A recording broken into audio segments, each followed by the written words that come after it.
থাকা 2025 আজকে 5ই জুলাই দ্বিবার্ষিক কাউন্সিল।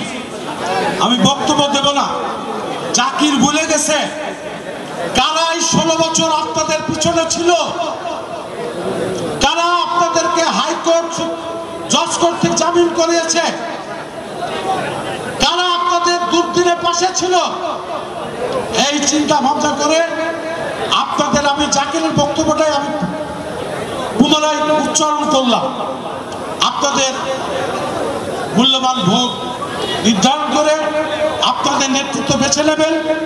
আগামীতে কারা আপনাদের পিছনে থাকতে পারে। আমার বক্তব্য দীর্ঘায়িত করব না। আপনারা প্রত্যেককে যার যার পছন্দের প্রার্থীকে আপনারা ভোট দেবেন। কেউ কোনো রকম কারোর সাথে কটূক্তিমূলক আচরণ, তর্ক বিতর্ক করবেন না। এখানে পুলিশ আছে, সেনাবাহিনীর টহল দল আছে, কিন্তু এটা জেলা নেতৃবৃন্দর ব্যবস্থা করেছেন।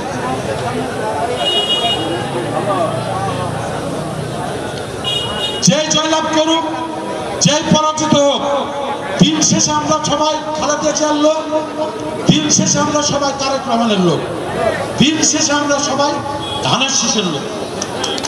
কি কথাটা সঠিক? তাই আমরা জয় পরাজয় বড় কথা না, আমরা সবাই ঐক্যবদ্ধভাবে দৌলতপুর বিএনপিকে সুসংগঠিত করব। আগামী নির্বাচনে যাতে দৌলতপুর থেকে ধানের শীষ জয়লাভ করে আমরা তারেক রহমান খালেদা জিয়ার হাতে তুলে দিতে পারি, এই ব্যবস্থা করতে হবে। এই আশীর্বাদ ব্যক্ত করে আমি আজকের মতো এখানে আজকের দ্বিবার্ষিক সম্মেলন সমাপ্ত ঘোষণা করব।